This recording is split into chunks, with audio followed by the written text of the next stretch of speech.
Hello and welcome to Frontrunner Motorsport. I've been shocked at the venom and bile shot at Andretti's efforts to join the Formula 1 grid. Surely after Haas managing to survive as long as they have so far, it is possible for new teams to survive in Formula 1.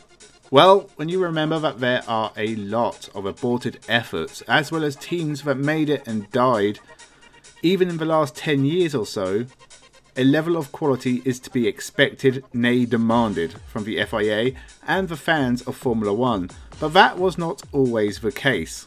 Historically, if you had a car and some money, anyone could enter Formula 1, and this continued into the 80s and 90s, when a lot of teams that were clearly not going to be competitive or survive for more than a few years were allowed onto a Formula 1 grid. These teams, such as Andrea Moda, were so bad that it has led to a much higher standard of operation being necessary to enter Formula 1, and smaller grids because of it. But I thought it would be fun to go back and look at some of these teams from the 80s and 90s and have a little laugh at how things fell apart for them. I did a video on Andrea Moda a while ago, and now let's take a look at another team, one that did survive a bit longer than Moda, the Coloni Formula 1 team. Let's take a trip back in time and look at this small Italian racing team. Coloni was started in 1983 by Italian racer Enzo Coloni. Enzo had himself been racing for a number of years, and after winning the Italian F3 Championship in 1982, hung up his helmet and started his own team, immediately having some success. Ivan Capelli won the 1983 Italian Formula 3 Series, followed by the European Formula 3 Championship in 1984. Alessandro Santini won the Italian F3 Series in 1984 also, and Nicola Larini won it in 1986. They also competed in the International F3000 Series in 1986, with Gabriele Tarquini scoring some points for the team, racing alongside a number of other Italian race drivers, and Franco Farini, who sounds Italian but is actually Swiss. After all that success, Formula 1 was the next obvious step to greatness. But Formula 1 is very expensive. It would need a change to tempt the wolf, Enzo Coloni, to join the grid, and that change was turbos.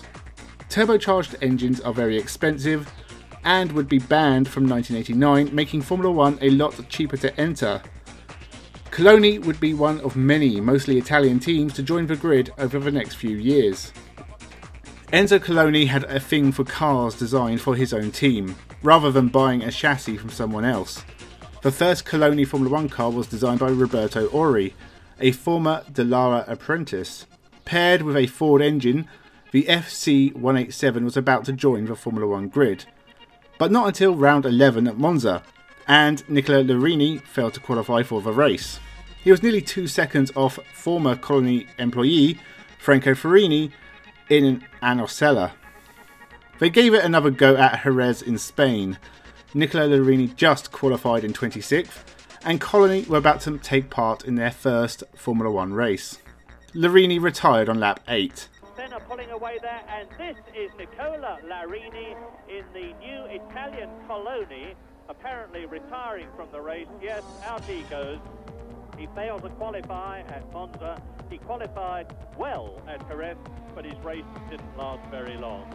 Coloni decided to skip the rounds in faraway countries and focus on their first full campaign in 1988, with racing god Gabriele Tarquini at the wheel.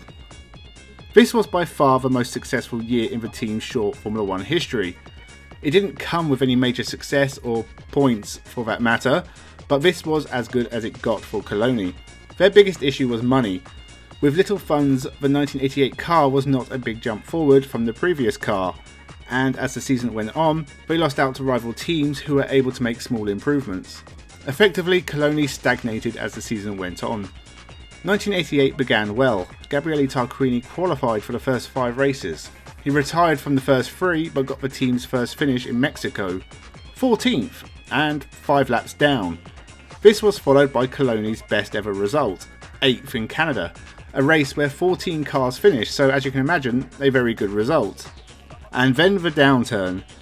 Tarquini failed to qualify for 8 of the final 11 rounds, but he did finish 2 more races and qualified at Spa. 11th at Portugal was the last time a Coloni Formula 1 car would be classified at the end of a Formula 1 Grand Prix. Now, with money being an issue, you'd think Coloni would refrain from paying for a second car, but they did just this, hiring Roberto Moreno and Pierre-Henri Raffinel, two very good race drivers, but they would start the year driving a car that wasn't all that different from the original 1987 car and was slower than everything else on the grid. Despite this, both drivers qualified for the Monaco Grand Prix, somehow. This would be the only time two Colonis would be in the same Formula 1 race. They both retired with gearbox issues. There wouldn't be a Coloni in a Formula 1 race until the updated car turned up at Canada. The C3 was a better design, but under-tested and still underpowered. Roberto Moreno qualified for the race, but again didn't see the finish. He qualified again at Silverstone and retired, before the team, which had stripped back their employees by this point, turned up in Portugal with a new front wing. Roberto Moreno qualified for the final time in Coloni's history, but crashed during the warm-up and had to switch to the old car. The engine blew up during the race, and that was that. Pierre-Henri Raffinel had already been replaced by Enrico Battaglia, who never qualified for a Formula 1 race. The team was struggling with debt, and the end must have seemed nigh, but they found an unusual saviour: Subaru. The Japanese manufacturer gave Coloni an exclusive works engine, significant financial backing, and they paid all of Coloni's debts. They also took a controlling interest in the team, with Enzo Coloni staying on in charge of operations. Now, Subaru had been attracted to Formula 1 because of an engine designed by Carlo Citti of Motori Moderni, who had made engines for Minardi at one point. Now, Subaru may have saved Coloni, but they're not a team heavily linked with motorsport. Rallying success, yes, but that didn't come till the mid-90s onwards. They had been appearing in the WRC from the early 80s, but they had not had much success, and now they were in Formula 1. They were in way over their heads. Belgian Bertrand Gachot was employed to race for the team in a single car entry once again, and things were looking up, except they weren't. Minardi had already tested the engine and it was so slow, they decided against using it.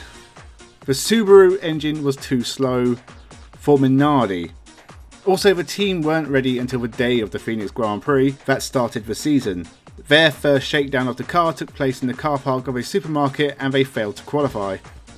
That continued throughout the year, with Gachot usually 10 to 15 seconds off pre-qualifying. Subaru pulled out after 8 rounds and sold the team back to Enzo Coloni, still with no debts, but he also had no sponsors or engines. He managed to get Ford power, and some small improvements meant Gachot was able to get out of pre-qualifying, but still always failed to qualify. 1991 wasn't any better. Pedro Chavez was hired, but the car was old, fragile, heavy, slow and pretty useless. Chavez never got through pre-qualifying and quit with only a few races left. Enzo Coloni sold the team to Andrea Sassetti, who in 1992 renamed it Andrea Moda, and take a look at this video to see how that went. For Coloni's final 2 races, Naoki Hattori was hired to race, and Coloni's final Formula 1 race ended in Australia in pre-qualifying 5 seconds off anyone else. A sad end for the Italian team, who never scored any points in Formula 1. They were the last team to ever enter a one-car team in Formula 1, but results were grim throughout their history. Out of 81 entries, they only raced 14 times. They only ever finished 4 Grand Prix, all of which came with Gabriele Tarquini at the wheel in 1988, and all of them laps down. 8th place was the best result. After Formula 1, Coloni returned to Italian Formula 3, staying in the series until 1996. Paolo Coloni made his debut for the team and eventually took over operations. Enzo Coloni did oversee the creation of several new cars and even race series, making cars for the World Series by Nissan and a Super Formula series.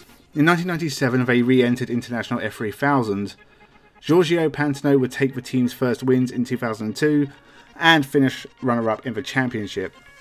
Riccardo Sparifico would match that in 2003, with Patrick Freisacker taking the team's final win in International F3000 in 2004. Coloni would join the new GP2 series, with Gianmaria Bruni taking their first win here. The team had also joined with Giancarlo Fisichella's race team and would compete as FMS for the next few years, taking championship wins at national level in Italy whilst competing in GP2. Coloni would take full control again in 2009.